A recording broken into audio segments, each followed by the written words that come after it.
Hello there, little one. Let me tell you a tale of how Christmas came to be. Long before Christianity, many cultures celebrated the winter solstice, which took place around December 21st. This day was the day with the shortest period of sunlight and the longest night of the entire year. Many celebrated this day in honor of the sun's gradual return, symbolizing hope, light, and the return of spring. Particularly in Europe, the end of December was a perfect time to celebrate. During this time, most cattle were slaughtered so they would not have to be fed during winter. For many, it was the only time of the year when they had a supply of fresh meat. Additionally, most wine and beer made during the year was finally fermented and ready for drinking. In Scandinavia, the Norse celebrated Yule from December 21st, the winter solstice, through January. In preparation for the return of the sun, fathers and sons would bring home large logs and set them on fire.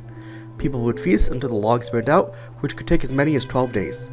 The Norse believed each spark from the fire represented a new pig or calf that would be born during the coming year. Rome, where winters were not as harsh as those in the far north, celebrated Saturnalia, a holiday in honor of Saturn, the god of agriculture. The holiday began in the week leading up to the winter solstice and continued for a full month. It was a hedonistic time when food and drink were plentiful and the normal social order of Rome was overturned. Enslaved peoples were given temporary freedom and treated as equals. Even businesses and schools closed so that everyone could join in the festivities. In the early years of Christianity, Easter was the main holiday and the birth of Jesus was not well celebrated. However, in the 4th century, church officials decided to make the birth of Jesus a holiday. Unfortunately, the Bible does not mention the date for his birth, a fact Puritans later used to deny the legitimacy of the celebration, although some evidence points to his birth occurring in the spring.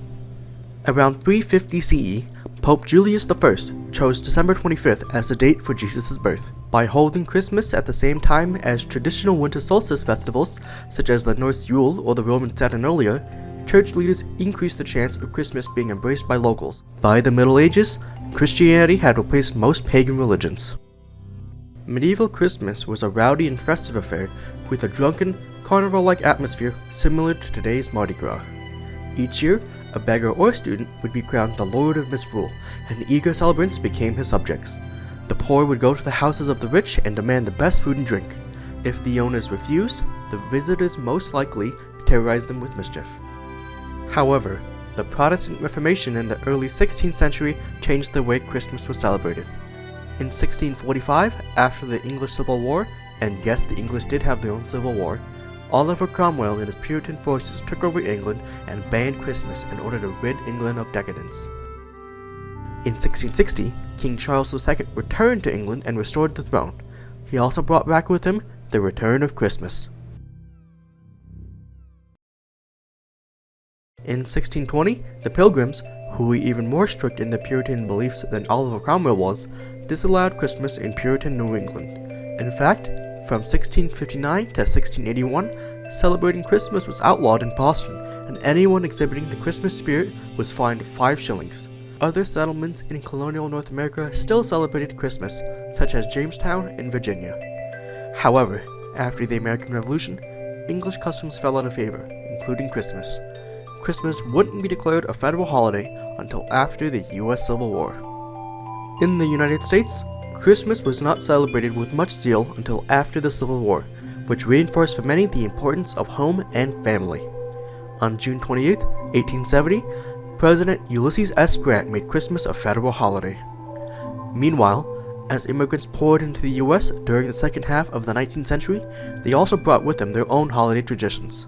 Across the pond, Queen Victoria and Prince Albert popularized the Christmas tree tradition after an illustration of the royal family around a decorated Christmas tree was published. Additionally, in 1843, Charles Dickens released A Christmas Carol, which emphasized charity, family, and goodwill during the Christmas season. Now, I can't talk about Christmas without also talking about Santa Claus. The legend of Santa Claus can be traced back to a monk named Saint Nicholas, who was born in Turkey sometime around 280 CE. Saint Nicholas gave away all his inherited wealth and traveled the countryside helping the poor and sick, becoming known as the protector of children and sailors. In the late 18th century, Saint Nicholas entered American popular culture when Dutch families gathered to honor the anniversary of the death of Saint Nicolaas, Dutch for Saint Nicholas. One of his other names, Sinterklaas, would be the basis for Santa Claus's name. In 1822, Clement Clarke-Moore wrote a long Christmas poem for his 3 daughters, titled An Account of a Visit from St. Nicholas, or better known as 'Twas the Night Before Christmas.